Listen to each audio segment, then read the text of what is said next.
Hello dears, welcome to my channel. ഇന്നത്തെ class 2026 Akshara Kairali പരീക്ഷാ പതിപ്പിൽ നിന്നുള്ള +1 തുല്യതയുടെ political science model question paper discussion part 2 ആണ്. ഇതുപോലെയുള്ള ക്വസ്റ്റ്യൻ പേപ്പർ ഡിസ്കഷനും എക്സാം റിലേറ്റഡ് ക്ലാസ്സുകൾക്കുമായി ചാനൽ സബ്സ്ക്രൈബ് ചെയ്യുക. നിങ്ങളുടെ അഭിപ്രായങ്ങൾ കമൻറ്റ് ചെയ്യുകയും ക്ലാസ് ഇഷ്ടമായാൽ ലൈക്കും ഷെയറും ചെയ്ത് സപ്പോർട്ട് ചെയ്യുക. ക്വസ്റ്റ്യൻ പേപ്പർ ഡിസ്കഷൻ സ്റ്റാർട്ട് ചെയ്യാം.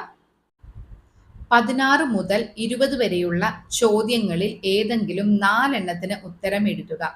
ഓരോ ചോദ്യത്തിനും 4 മാർക്ക് വീതം. Question number 16. ഇന്ത്യൻ തെരഞ്ഞെടുപ്പ് കമ്മീഷന്റെ ചുമതലകളെക്കുറിച്ച് വിശദീകരിക്കുക.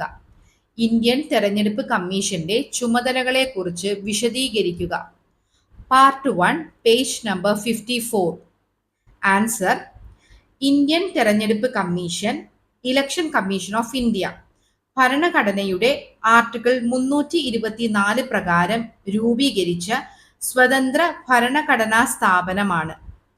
രാജ്യത്ത് സ്വതന്ത്രവും നീതിപൂർവവും സുതാര്യവുമായ തിരഞ്ഞെടുപ്പുകൾ നടത്തുക എന്നതാണ് ഇതിന്റെ പ്രധാന ഉത്തരവാദിത്തം. ഇന്ത്യൻ തെരഞ്ഞെടുപ്പ് കമ്മീഷൻ ഭരണഘടനയുടെ അനുച്ഛേദം 324 പ്രകാരം രൂപീകരിച്ച സ്വതന്ത്ര ഭരണഘടനാ സ്ഥാപനമാണ്. രാജ്യത്ത് സ്വതന്ത്രവും നീതിപൂർവവും സുതാര്യവുമായ തിരഞ്ഞെടുപ്പുകൾ നടത്തുക എന്നതാണ് ഇതിന്റെ പ്രധാന ഉത്തരവാദിത്തം. ഇന്ത്യൻ തെരഞ്ഞെടുപ്പ് കമ്മീഷന്റെ ചുമതലകൾ: 1. സ്വതന്ത്രവും നീതിപൂർവവുമായ തിരഞ്ഞെടുപ്പ് നടത്തുക. സ്വതന്ത്രവും നീതിപൂർവവുമായ തിരഞ്ഞെടുപ്പ് നടത്തുക. ലോക്സഭ, രാജ്യസഭ, സംസ്ഥാന നിയമസഭ, രാഷ്ട്രപതി, ഉപരാഷ്ട്രപതി എന്നിവരുടെ തിരഞ്ഞെടുപ്പുകൾ സ്വതന്ത്രമായും നിഷ്പക്ഷമായും നടത്തുക. ലോക്സഭ, രാജ്യസഭ, സംസ്ഥാന നിയമസഭ, രാഷ്ട്രപതി, ഉപരാഷ്ട്രപതി എന്നിവരുടെ തിരഞ്ഞെടുപ്പുകൾ സ്വതന്ത്രമായും നിഷ്പക്ഷമായും നടത്തുക. 2. വോട്ടർ പട്ടിക തയ്യാറാക്കി പുതുക്കുക. വോട്ടർ പട്ടിക തയ്യാറാക്കി പുതുക്കുക. യോഗ്യരായ എല്ലാ പൗരന്മാരെയും വോട്ടർ പട്ടികയിൽ ഉൾപ്പെടുത്തുകയും കാലാകാലങ്ങളിൽ പട്ടിക പുതുക്കുകയും ചെയ്യുന്നു. യോഗ്യരായ എല്ലാ പൗരന്മാരെയും വോട്ടർ പട്ടികയിൽ ഉൾപ്പെടുത്തുകയും കാലാകാലങ്ങളിൽ പട്ടിക പുതുക്കുകയും ചെയ്യുന്നു. 3. രാഷ്ട്രീയ പാർട്ടികൾക്ക് അംഗീകാരം നൽകുകയും തിരഞ്ഞെടുപ്പ് ചിഹ്നങ്ങൾ അനുവദിക്കുകയും ചെയ്യുക. രാഷ്ട്രീയ പാർട്ടികൾക്ക് അംഗീകാരം നൽകുകയും തിരഞ്ഞെടുപ്പ് ചിഹ്നങ്ങൾ അനുവദിക്കുകയും ചെയ്യുക. ദേശീയ സംസ്ഥാന പാർട്ടികൾക്ക് അംഗീകാരം നൽകുകയും അവയ്ക്ക് തിരഞ്ഞെടുപ്പ് ചിഹ്നങ്ങൾ അനുവദിക്കുകയും ചെയ്യുന്നു. ദേശീയ സംസ്ഥാന പാർട്ടികൾക്ക് അംഗീകാരം നൽകുകയും അവയ്ക്ക് തിരഞ്ഞെടുപ്പ് ചിഹ്നങ്ങൾ അനുവദിക്കുകയും ചെയ്യുന്നു. 4. തിരഞ്ഞെടുപ്പ് പെരുമാറ്റച്ചട്ടം നടപ്പാക്കുക. തിരഞ്ഞെടുപ്പ് പെരുമാറ്റച്ചട്ടം നടപ്പാക്കുക. തിരഞ്ഞെടുപ്പ് കാലത്ത് എല്ലാ രാഷ്ട്രീയ പാർട്ടികളും സ്ഥാനാർത്ഥികളും പെരുമാറ്റച്ചട്ടം പാലിക്കുന്നുണ്ടെന്ന് ഉറപ്പാക്കുന്നു. തിരഞ്ഞെടുപ്പ് കാലത്ത് എല്ലാ രാഷ്ട്രീയ പാർട്ടികളും സ്ഥാനാർത്ഥികളും പെരുമാറ്റച്ചട്ടം പാലിക്കുന്നുണ്ടെന്ന് ഉറപ്പാക്കുന്നു. 5. തിരഞ്ഞെടുപ്പ് ചെലവ് നിരീക്ഷിക്കുക. തിരഞ്ഞെടുപ്പ് ചെലവ് നിരീക്ഷിക്കുക. സ്ഥാനാർത്ഥികളുടെ തിരഞ്ഞെടുപ്പ് ചെലവുകൾ നിരീക്ഷിക്കുകയും നിയമലംഘനങ്ങൾ കണ്ടെത്തുകയും ചെയ്യുന്നു. സ്ഥാനാർത്ഥികളുടെ തിരഞ്ഞെടുപ്പ് ചെലവുകൾ നിരീക്ഷിക്കുകയും നിയമലംഘനങ്ങൾ കണ്ടെത്തുകയും ചെയ്യുന്നു. 6. തിരഞ്ഞെടുപ്പ് ഉദ്യോഗസ്ഥരെ നിയമിക്കുകയും പരിശീലിപ്പിക്കുകയും ചെയ്യുക. തിരഞ്ഞെടുപ്പ് ഉദ്യോഗസ്ഥരെ നിയമിക്കുകയും പരിശീലിപ്പിക്കുകയും ചെയ്യുക. 7. തിരഞ്ഞെടുപ്പ് പരാതികൾ പരിശോധിക്കുക. 7. തിരഞ്ഞെടുപ്പ് പരാതികൾ പരിശോധിക്കുക. 8. വോട്ടർമാരിൽ ബോധവൽക്കരണം നടത്തുക. 8. വോട്ടർമാരിൽ ബോധവൽക്കരണം നടത്തുക.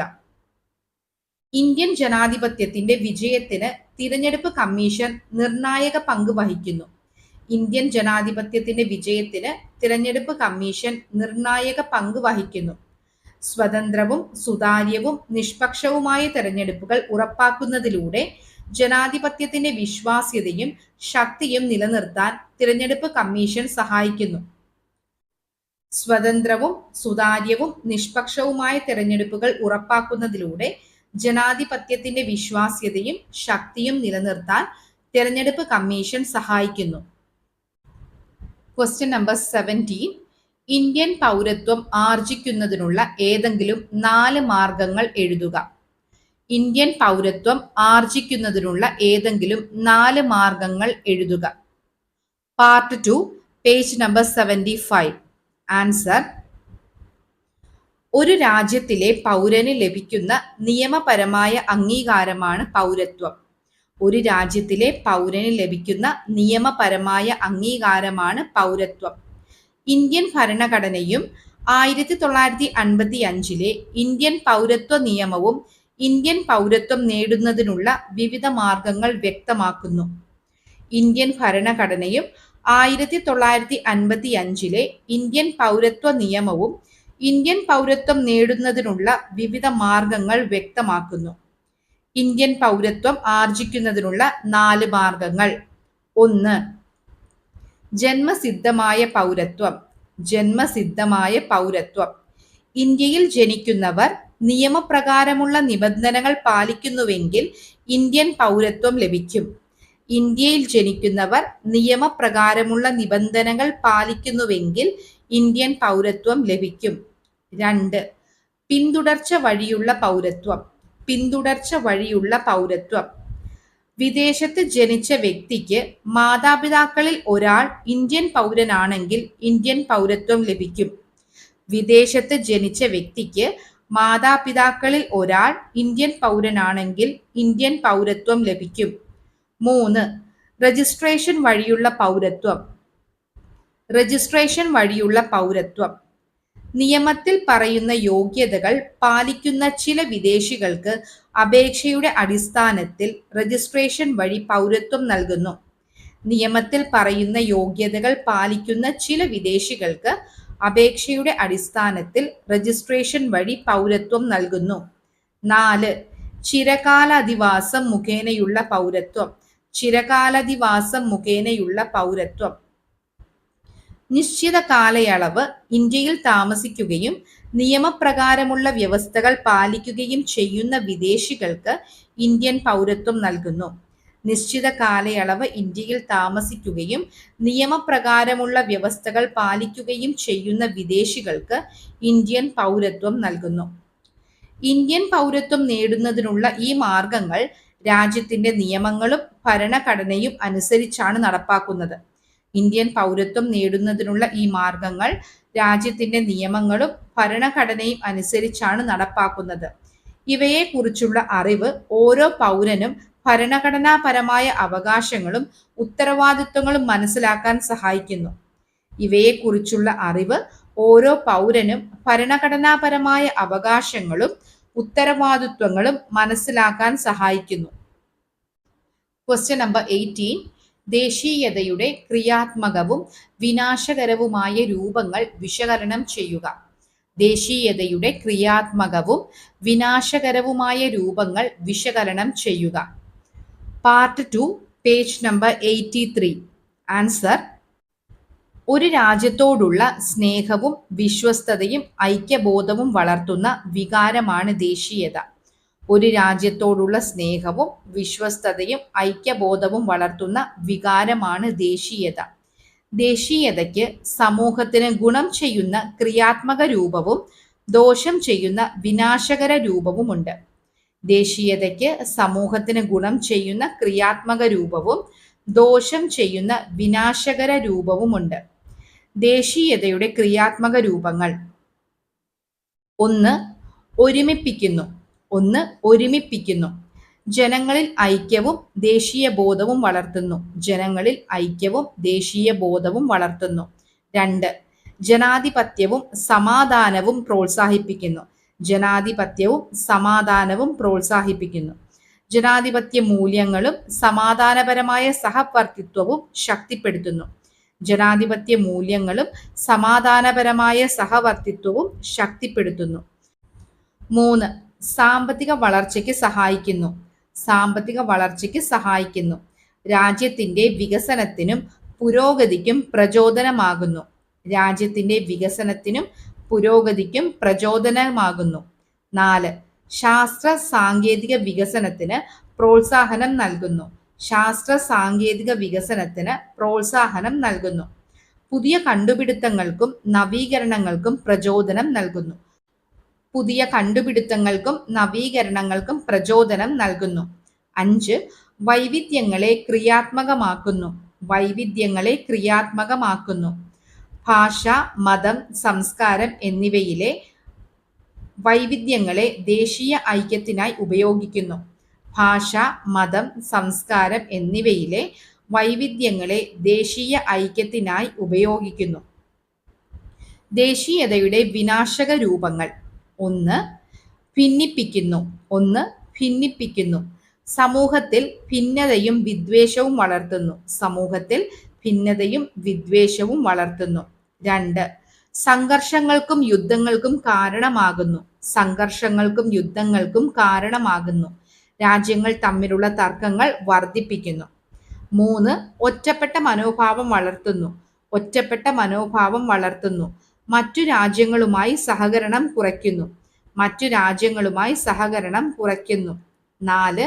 അസഹിഷ്ണുത സൃഷ്ടിക്കുന്നു. അസഹിഷ്ണുത സൃഷ്ടിക്കുന്നു. മറ്റുള്ളവരുടെ ആശയങ്ങളെയും സംസ്കാരങ്ങളെയും അംഗീകരിക്കാതിരിക്കാൻ ഇടയാക്കുന്നു. മറ്റുള്ളവരുടെ ആശയങ്ങളെയും സംസ്കാരങ്ങളെയും അംഗീകരിക്കാതിരിക്കാൻ ഇടയാക്കുന്നു. 5. മേധാവിത്വ വികാരം സൃഷ്ടിക്കുന്നു. മേധാവിത്വ വികാരം സൃഷ്ടിക്കുന്നു. സ്വന്തം രാജ്യത്തിന്റെ മേന്മ മാത്രം ഉയർത്തിക്കാട്ടുന്ന മനോഭാവം വളർത്തുന്നു. സ്വന്തം രാജ്യത്തിന്റെ മേന്മ മാത്രം ഉയർത്തിക്കാട്ടുന്ന മനോഭാവം വളർത്തുന്നു. ദേശീയത ഒരു രാജ്യത്തിന്റെ പുരോഗതിക്ക് അനിവാര്യമാണ്. എന്നാൽ അത് ക്രിയാത്മകമായും ജനാധിപത്യ മൂല്യങ്ങൾ ഉയർത്തിപ്പിടിക്കുന്ന രീതിയിലുമായിരിക്കണം. വിനാശകരമായ ദേശീയത സമൂഹത്തിനും ലോക സമാധാനത്തിനും ഭീഷണിയായതിനാൽ അത് ഒഴിവാക്കേണ്ടതാണ്. ദേശീയത ഒരു രാജ്യത്തിന്റെ പുരോഗതിക്ക് അനിവാര്യമാണ്. എന്നാൽ അത് ക്രിയാത്മകമായും ജനാധിപത്യ മൂല്യങ്ങൾ ഉയർത്തിപ്പിടിക്കുന്ന രീതിയിലും ആയിരിക്കണം. വിനാശകരമായ ദേശീയത സമൂഹത്തിനും ലോക സമാധാനത്തിനും ഭീഷണിയായതിനാൽ അത് ഒഴിവാക്കേണ്ടതാണ്. Question number 19. പാർലമെന്ററി എക്സിക്യൂട്ടീവും പ്രസിഡൻഷ്യൽ എക്സിക്യൂട്ടീവും താരതമ്യം ചെയ്യുക. പാർലമെന്ററി എക്സിക്യൂട്ടീവും പ്രസിഡൻഷ്യൽ എക്സിക്യൂട്ടീവും താരതമ്യം ചെയ്യുക. Part 1, page number 66. ആൻസർ: ഒരു രാജ്യത്തിന്റെ ഭരണനിർവഹണ രീതി നിർണയിക്കുന്ന പ്രധാന സംവിധാനങ്ങളാണ് പാർലമെന്ററി എക്സിക്യൂട്ടീവും പ്രസിഡൻഷ്യൽ എക്സിക്യൂട്ടീവും. ഒരു രാജ്യത്തിന്റെ ഭരണനിർവഹണ രീതി നിർണയിക്കുന്ന പ്രധാന സംവിധാനങ്ങളാണ് പാർലമെന്ററി എക്സിക്യൂട്ടീവും പ്രസിഡൻഷ്യൽ എക്സിക്യൂട്ടീവും. ഇവ രണ്ടിനും ഭരണരീതിയിലും അധികാര വിതരണത്തിലും പ്രവർത്തന രീതിയിലും വ്യത്യാസങ്ങളുണ്ട്. ഇവ രണ്ടിനും ഭരണരീതിയിലും അധികാര വിതരണത്തിലും പ്രവർത്തന രീതിയിലും വ്യത്യാസങ്ങളുണ്ട്. പാർലമെന്ററി എക്സിക്യൂട്ടീവ്, പ്രസിഡൻഷ്യൽ എക്സിക്യൂട്ടീവ് താരതമ്യം നോക്കാം. 1. Parliamentary executive. രാഷ്ട്രത്തലവനും ഭരണത്തലവനും വ്യത്യസ്തരാണ്. രാഷ്ട്രത്തലവനും ഭരണത്തലവനും വ്യത്യസ്തരാണ്. Presidential executive. രാഷ്ട്രത്തലവനും ഭരണത്തലവനും ഒരാളാണ്. രാഷ്ട്രത്തലവനും ഭരണത്തലവനും ഒരാളാണ് പ്രസിഡന്റ്. 2. Parliamentary executive. പ്രധാനമന്ത്രി യഥാർത്ഥ ഭരണത്തലവനാണ്. പ്രധാനമന്ത്രി യഥാർത്ഥ ഭരണത്തലവനാണ്. Presidential executive. പ്രസിഡന്റ് ആണ് യഥാർത്ഥ ഭരണത്തലവൻ. പ്രസിഡന്റ് ആണ് യഥാർത്ഥ ഭരണത്തലവൻ. 3. Parliamentary executive. മന്ത്രിസഭ നിയമനിർമ്മാണ സഭയോട് കൂട്ടുത്തരവാദിത്വമുള്ളതാണ്. മന്ത്രിസഭ നിയമനിർമ്മാണ സഭയോട് കൂട്ടുത്തരവാദിത്വമുള്ളതാണ്. Presidential executive. പ്രസിഡന്റ് നിയമനിർമ്മാണ സഭയോട് ഉത്തരവാദിയല്ല. പ്രസിഡന്റ് നിയമനിർമ്മാണ സഭയോട് ഉത്തരവാദിയല്ല. 4. Parliament executive. അവിശ്വാസ പ്രമേയത്തിലൂടെ സർക്കാരിനെ പുറത്താക്കാം. അവിശ്വാസ പ്രമേയത്തിലൂടെ സർക്കാരിനെ പുറത്താക്കാം. Presidential executive. അവിശ്വാസ പ്രമേയത്തിലൂടെ പ്രസിഡന്റിനെ പുറത്താക്കാനാകില്ല. അവിശ്വാസ പ്രമേയത്തിലൂടെ പ്രസിഡന്റിനെ പുറത്താക്കാനാകില്ല. 5. Parliamentary executive. കാര്യനിർവഹണ വിഭാഗവും നിയമനിർമ്മാണ വിഭാഗവും തമ്മിൽ അടുത്ത ബന്ധമുണ്ട്. കാര്യനിർവഹണ വിഭാഗവും നിയമനിർമ്മാണ വിഭാഗവും തമ്മിൽ അടുത്ത ബന്ധമുണ്ട്. പ്രസിഡൻഷ്യൽ എക്സിക്യൂട്ടീവ്, കാര്യനിർവഹണ വിഭാഗവും നിയമനിർമ്മാണ വിഭാഗവും വേർതിരിച്ചാണ് പ്രവർത്തിക്കുന്നത്. കാര്യനിർവഹണ വിഭാഗവും നിയമനിർമ്മാണ വിഭാഗവും വേർതിരിച്ചാണ് പ്രവർത്തിക്കുന്നത്. Question number 20. സുപ്രീം കോടതിയുടെ അധികാരപരിധിയെക്കുറിച്ച് വിശദീകരിക്കുക. സുപ്രീം കോടതിയുടെ അധികാരപരിധിയെക്കുറിച്ച് വിശദീകരിക്കുക. Part 1, page number 105. ആൻസർ: ഇന്ത്യയുടെ പരമോന്നത നീതിന്യായ സ്ഥാപനമാണ് സുപ്രീം കോടതി. ഇന്ത്യയുടെ പരമോന്നത നീതിന്യായ സ്ഥാപനമാണ് സുപ്രീം കോടതി. ഭരണഘടനയുടെ സംരക്ഷകനും അടിസ്ഥാന അവകാശങ്ങളുടെ കാവൽക്കാരനുമായ സുപ്രീം കോടതിക്ക് ഭരണഘടന വിവിധ അധികാരങ്ങൾ നൽകിയിട്ടുണ്ട്. ഭരണഘടനയുടെ സംരക്ഷകനും അടിസ്ഥാന അവകാശങ്ങളുടെ കാവൽക്കാരനുമായ സുപ്രീം കോടതിക്ക് ഭരണഘടന വിവിധ അധികാരങ്ങൾ നൽകിയിട്ടുണ്ട്. ഇവയാണ് സുപ്രീം കോടതിയുടെ അധികാരപരിധി. ഇവയാണ് സുപ്രീം കോടതിയുടെ അധികാരപരിധി. സുപ്രീം കോടതിയുടെ അധികാരപരിധികൾ: 1. ഉത്ഭവാധികാരം. ഉത്ഭവാധികാരം, ഒറിജിനൽ ജുറിസ്ഡിക്ഷൻ. സംസ്ഥാനങ്ങൾ തമ്മിലോ കേന്ദ്രവും സംസ്ഥാനങ്ങളും തമ്മിലോ ഉണ്ടാകുന്ന തർക്കങ്ങൾ നേരിട്ട് പരിഗണിക്കാനുള്ള അധികാരമാണ് ഉത്ഭവാധികാരം.